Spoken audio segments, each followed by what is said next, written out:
Thank you to PlayStation for sponsoring this video. If you're new and diving into Ghost of Yotei for the first time, you're probably already hooked by that massive open world and all the action. But hear me out and trust me, there are a few things the game doesn't spell out for you, especially in those early stages where it's the most fun. And missing just a few tricks can actually hold you back and keep you stuck in a story. So today, I'm breaking down 5 things Ghost of Yotei doesn't tell you, but you need to know to get ahead, especially in that story. No story spoilers, just pure gameplay secrets and tricks. So let's get right into it. When you start Ghost of Yotei, it throws a mountain of skill trees at you. Offense, assassination, range, survival, even unique weapon types. The first game was already stacked. But Ghost of Yotei, this game goes harder. One skill you absolutely have to grab early is chain assassination and assassination trust. Stealth feels incomplete without it. You'll be sneaking into those, enemy Yotei 6 camps. You will see 2 guards chilling next to each other. Stab the first one and the camera swings so you can take down the second one all in a single move. Silent, swift, all assassination like. But if you miss this skill, you stab the first one and you're suddenly spotted by the second one, the whole stealth plan goes out the window. And on top of that, you're going to be stuck either doing a standoff or you're going to have to run away. So please do not sleep on the chain assassination. Here's another bonus tip.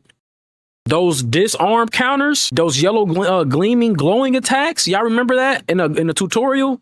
There is a charm for that. It is called the disarm counter charm.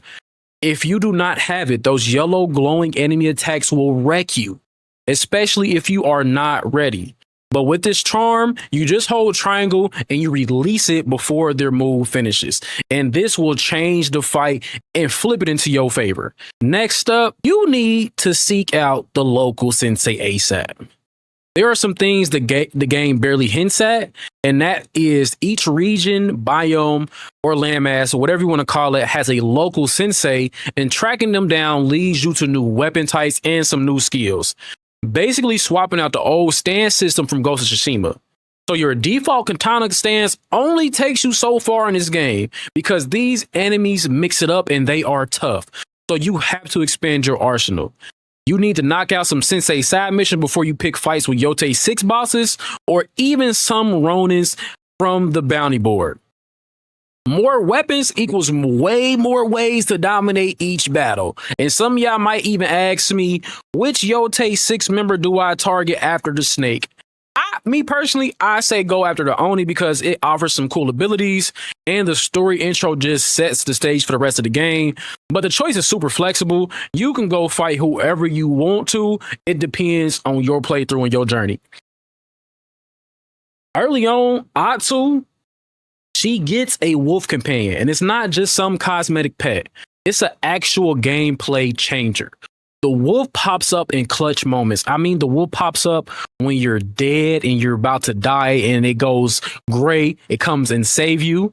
On top of that, the wolf can join you during standoffs, or even when you throw a glass of sake at somebody, the wolf might spawn.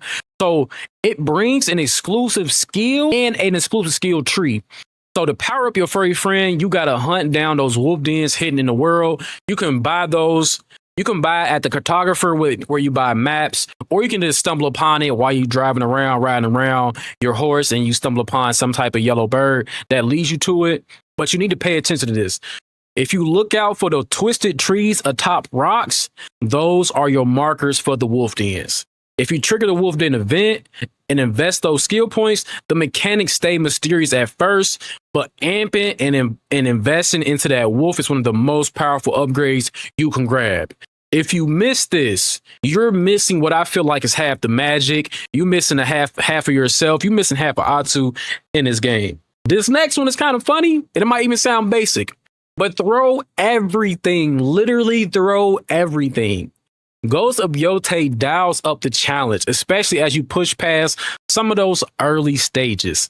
The game gives you a wild array of tools, spears, swords, all on the ground, even sake jars everywhere. So when the combat gets hectic, you can scoop up anything you spot and toss it. You can use some blue glowing items for instant KOs against low level enemies. Those sake jars, you can throw them to set up distractions, or you can toss them mid fight for extra damage. You can even drink the sake, gain spirit, use the sake jar that you just drank out of, throw it at the enemy, and do some crazy move and all break their guard. So to me, Atsu is more assassin than samurai. But the perfect word for her is wanderer or survivalist, because it's like the game wants you to fight dirty and do anything you can and have to do to survive. Like, you have to use the whole environment.